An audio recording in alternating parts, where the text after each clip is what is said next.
अरवी काटने के बाद आपने लोशन लगा लेना, उससे भी फ़ौरन से ख़ारिश रुक जाती है।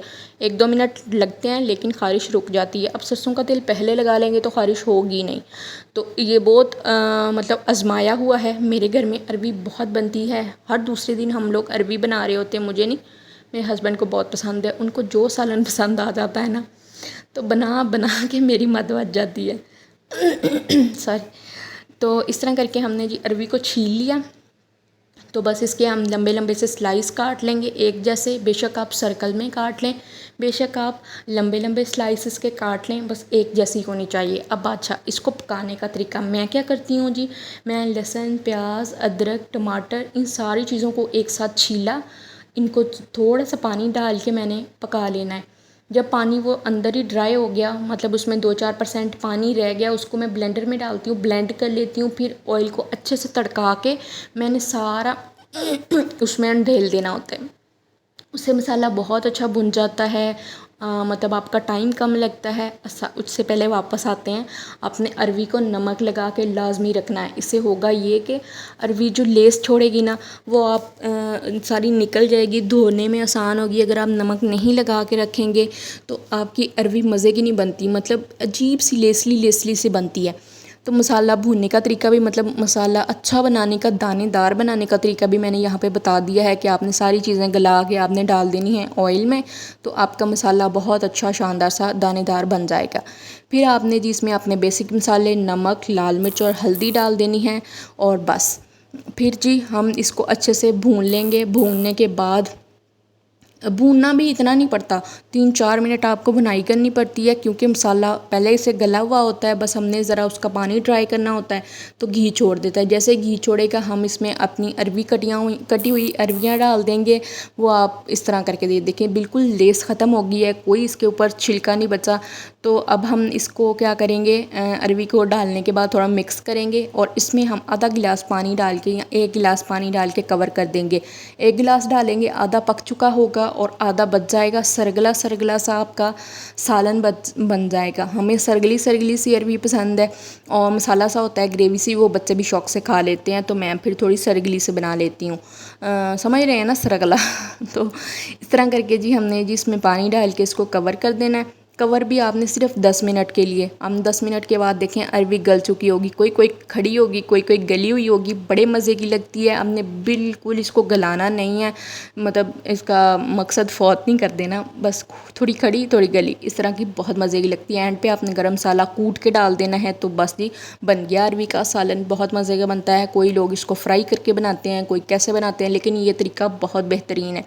अब आपने ये नहीं इंतज़ार करना कि घी छोड़ेगी, घी छोड़ने के चक्कर में आपका सारा शोरबा खुश्क हो जाता है, तो वो ड्राई हो जाएगा। घी क्या होता है, सालन ना छोड़ता नहीं एंड टाइम पे। आप इसको, आपको पता है कि अब पानी अच्छे से पक चुका है, आपने ढक्कन दे के इसको चूल्हा बंद कर देना है, गरम मसाला वगैरह डाल देना है, हरी मिर्चें डाल देनी है। तो आप जब दोबारा 5-10 मिनट के बाद आके ढक्कन खोलेंगे तो आपके सालन ने घी छोड़ा हुआ होगा, अगर आपने घी सही डाला है। ये देखिए कितनी अच्छी लुक आ रही है। तो बस यही थी हमारी आज की वीडियो। Thanks for watching. अल्लाह हाफिज़।